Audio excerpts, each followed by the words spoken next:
and we are familiar about the scope for dew point analyzer as well as S2S analyzer and package 3 remaining job. So guys, this will go very quickly because we have done the same kind of workshop with the same kind of hazard, with same kind of activity in last week and last weeks. So just I quickly familiarize with you. This C column has got the list of all the activities of this project, starting from general activity.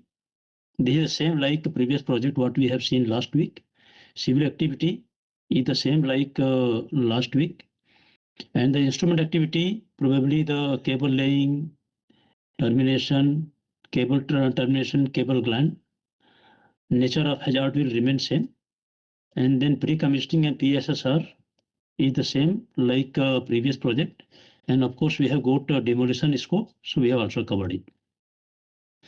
And row number 1, the same thing as per the previous workshops. We have the operations activity because this is brownfield activity, and we have kept weather, and we have got HSE CES as well as interfaces.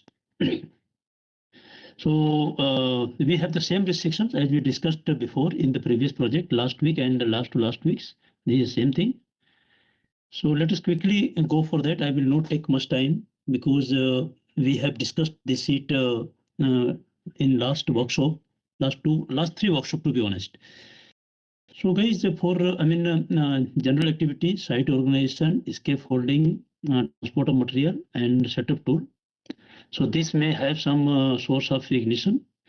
During plant startup and shutdown, we have some blow down, purging. So we have the same, kind of restriction is R1. R1 is a potential LOPC and source of ignition can create a fire. So we are keeping the same R1 for this scenario. Normal operation and hot work can be done, and hot work is done to be with the permit to work system. Conducting mock drill and doing this work is prohibited because per person has to suspend the job and has to go for the mustering at the muster.